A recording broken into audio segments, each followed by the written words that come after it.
आज भले ही petrol diesel की बढ़ती कीमतें और महंगाई राजनीतिक दलों के लिए कोई मुद्दा नहीं रह गया है, पर एक दौर वो भी था जब सरकार को इन मुद्दों पर तगड़े विरोध का सामना करना पड़ता था।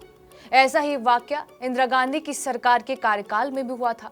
मध्य पूर्व देशों ने भारत को पेट्रोलियम पदार्थों के निर्यात में कटौती कर दी थी और सरकार ने तेल की कीमतें 80% से भी ज्यादा बढ़ा दी थी। इससे भड़के विपक्ष ने खूब विरोध जताया था और जनसंघ के नेता अटल बिहारी वाजपेयी और 2 बाकी सदस्य तो बैलगाड़ी से ही संसद पहुंच गए थे।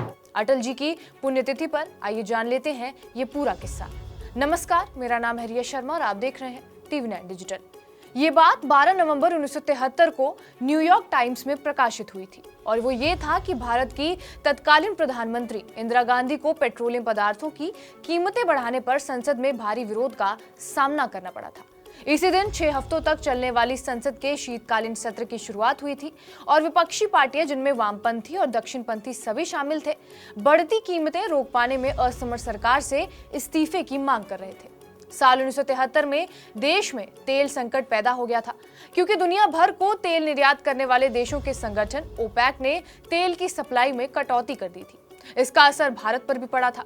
तेल उत्पादक मध्य पूर्व के मुस्लिम देशों ने भारत की सप्लाई भी घटा दी थी और इसके बाद इंदिरा गांधी की तत्कालीन सरकार ने देश में तेल की कीमतें 80% से भी ज्यादा बढ़ा दी थी।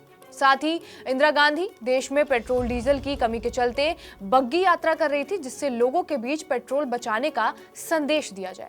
तेल की कीमतों में बढ़ोतरी का विरोध जताने के लिए तब जनसंघ के नेता अटल बिहारी वाजपेयी ने एक अनोखे तरीके का इस्तेमाल किया था। वो और बाकी 2 अन्य सांसद बैलगाड़ी से संसद पहुंच गए थे। कई और सांसद साइकिल से पहुंचे थे। ये सब महंगाई के साथ ही साथ इंदिरा गांधी की बग्गी यात्रा का भी विरोध कर रहे थे। भाजपा नेता लाल कृष्ण आडवाणी के हवाले से मीडिया में आई रिपोर्ट के मुताबिक साल 1957 में अटल जी पहली बार सांसद बने थे। तब वो जगदीश प्रसाद माथुर के साथ चांदनी चौक में रहते थे। दोनों लोग तब पैदल ही संसद आते जाते थे। 6 महीने बाद अचानक अटल जी ने एक दिन रिक्शे से संसद चलने के लिए कहा तो जगदीश प्रसाद माथुर को बड़ा आश्चर्य हुआ। हालांकि फिर उन्हें याद आया कि सांसद के रूप में पहली बार उन्हें 6 महीने का वेतन एक साथ मिला था। किंगशुक नाग की किताब है Atal Bihari Vajpayee a man for all season.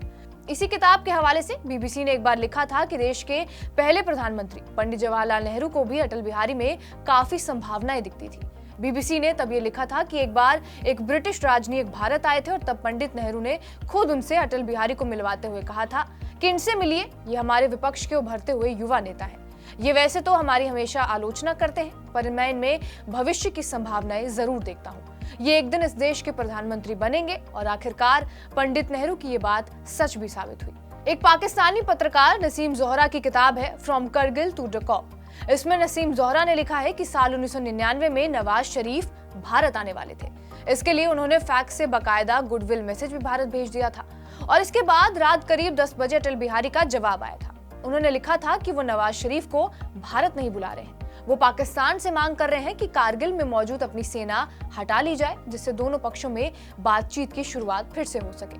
अपनी हाजिर जवाबी के लिए मशहूर अटल जी 3 बार देश के प्रधानमंत्री बने।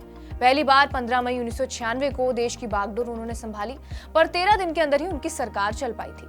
फिर 19 मार्च 1998 को प्रधानमंत्री बने और 8 महीने इस पद पर बने रहे। 13 अक्टूबर 1999 को वो फिर सत्ता में आए और 24 मई 2004 तक प्रधानमंत्री के रूप में उन्होंने अपना कार्यकाल पूरा किया। 16 अगस्त 2018 को उन्होंने दुनिया को हमेशा के लिए अलविदा कह दिया था। 26 दिसंबर 1924 को ग्वालियर में जन्मे अटल बिहारी वाजपेयी भारत के प्रधानमंत्री तक बने, पर उनके अंदर एक मासूम बच्चा हमेशा जीवित रहा। ये साल 1993 की बात है जब अटल जी अमेरिका के दौरे पर गए थे।